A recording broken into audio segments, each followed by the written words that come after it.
JD, if I Yes. put you in Tony Khan's position, right, with this whole Lex Luger and Sting situation, I know like a couple of days ago I was like one way, but like 2 days later I'm like, I'm thinking a different way. What do you think? What do you think Tony should do? I think he should let Sting be on. Yeah. I mean, it doesn't fucking matter. You know, like if it's Sting. Like I don't want to. If it's anybody else, if they want MJF or something like that, suck my balls. But Right. it's fucking Sting, dude. Sting, Like and Sting doesn't even like really work there. They just kind of sell his merch now. right, exactly. And Sting is just and Sting is super loyal to AEW. He knows that they gave him the best close of a career that possibly could have happened. He knows WWE did him wrong, but it's Lex Luger, right? Like Lex going in the Hall of Fame without Sting doesn't feel right.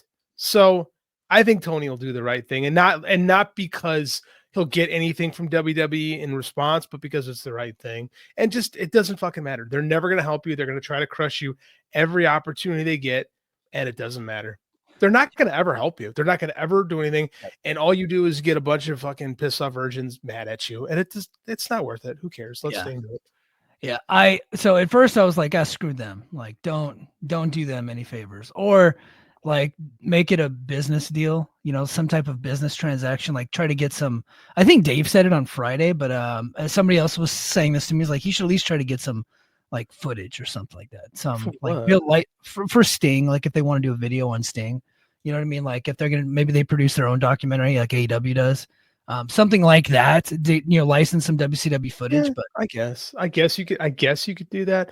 But I mean, like they're not going to do it anyway. Like they remember when they gave him for the John Cena thing, they gave him Bryan Danielson and they gave him Big Show. Somebody else, Big Show, yeah. Yeah. And like they're not gonna. I mean, like Triple H is such a. Oh, I'm gonna get him now. Triple H is such an insecure, tight-assed person that he will go above and beyond to make sure that everybody else feels that they are beneath him, because that like his and think about the entrance, the Triple H entrance at WrestleMania. That's him. That's how he views himself in his head. And only an insecure person would do that. Like the MJF character, the insecure MJF character, right? That's actually Paul Levesque. That's Paul Levesque, the human being, right? And it's just you're not going to get anything. And Nick Khan don't fucking care.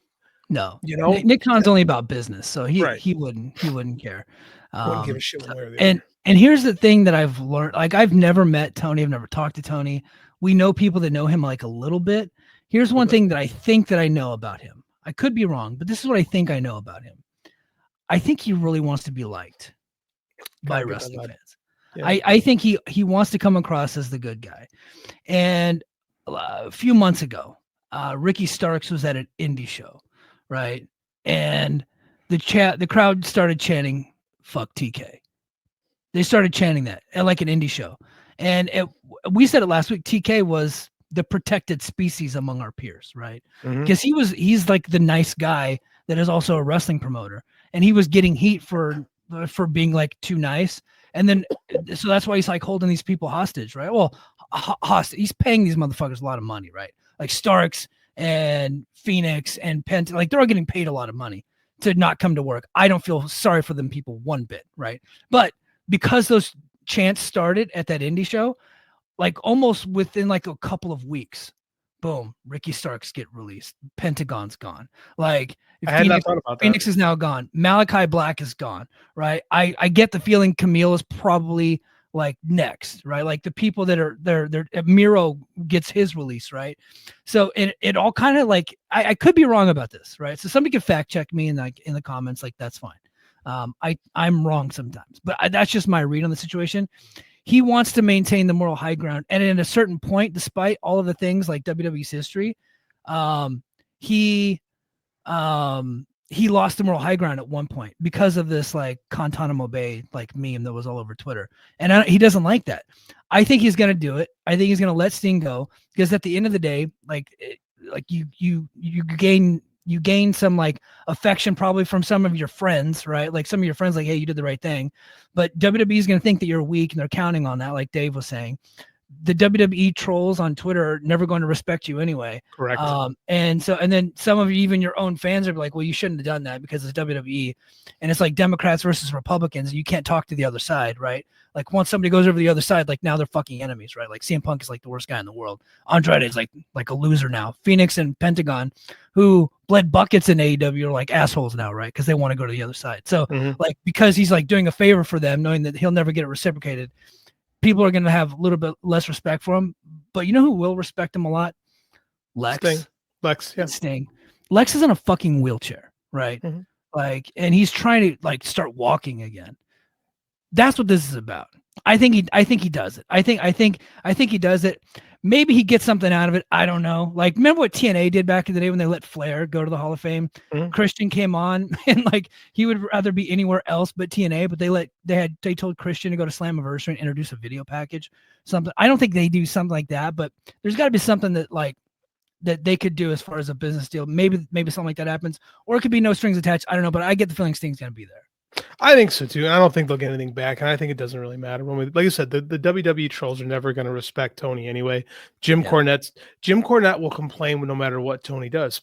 Like if Tony decides to let Sting go, Travis Huckle will draw some horrible art about Tony being a dick. And then if he lets him do it, Travis Huckle will draw some horrible art about Tony being a wuss, because you can't win. Like Tony, this is okay. If there's one thing you can learn from Vince McMahon, and I hate saying this, but this is the truth. If there's one thing you can learn from Vince McMahon, it's not to give a shit about what anybody thinks of you and just do your thing. That is the one. Now he used it for evil, but I mean, you could take that lesson and apply it. And that was how Tony used to be, right? There was a time when before Brody Lee died, Tony was rarely in front of the camera. You know, he rarely had that public persona. After Brody Lee passed, he really became more a part of things. And I think we should go back. I think it's starting to kind of go back the other way. If I were Tony, I would make myself less of a public presence, to be quite honest with you. Yeah. But I think he should do it just because Lex would appreciate it and Sting would appreciate it. And then that's all that really matters. Yeah. At the end of the day, Tony is really good friends with Dana White. I think he actually reveres Dana White. And he modeled the way he runs his company after Dana runs the UFC. That's right. True. Even doing the pre and post conferences, like that was Dana doing the scrums, even calling it the scrum. That's all Dana White. Right. And so he was trying to be the Fertittas and Dana White. And it's like, you really just need to get your own Dana White, right? Like run the business, book the company, let somebody else be like the face of the company. I think Cody tried to be that. Yeah, but, so we kind of had that guy for a while. Yeah, you know, somebody that's not wrestling, somebody that's not in the ring, right? You know what Tony should do? He should say, yes, I want Cody to make an appearance on our next pay-per-view. yeah, they'd be like, get fucked. Never gonna happen, but it would be just great. They'd say, okay, fine, here's Sting, just to see. Yeah, that's funny. So let's go. We got one more AEW topic, and then we got to get to a couple of significant deaths that are in and around the world of wrestling that I do want to talk about. But did you get a chance to watch Dynamite? I know your power was out for a while, right? Dude, I've not had a chance to. I got to watch. I watched Dynamite through clips on YouTube this week. Okay. Did you see the John Moxley clip? I did. Okay. See that. What? So that's getting some steam. A lot of people think that was disgusting. It was too much. It's not what wrestling's supposed to be. It's AEW is going to die because of it. It's a deathmatch garbage bullshit wrestling. Outlaw Mud Show. Outlaw Mud Show, absolutely. What John Moxley drove 11 hours in the snow to go get himself thrown on nails. He's an idiot. I think a lot of things are true about that thing. I think it was awesome, but I also I never want to see anything like that ever again because that made me squeamish. I was like, that's not what Mike watches wrestling for. But you know what? That board with the nails, that's Janice from TNA, right? That's a business gimmick. It's the same thing. And I was always very critical of them introducing it because I was like, you guys are never going to slam anybody on that because it would impale them and you're never going to get that on TV. And it took over 10 years for that gimmick to finally pay off, but somebody finally got suplexed on it and those nails were fucking sticking out of his back. And it was one of the grossest things I've ever seen in my life. I completely agree with you. I think it was absolutely disgusting, but it's John Moxley. John Moxley is the modern day Terry Funk.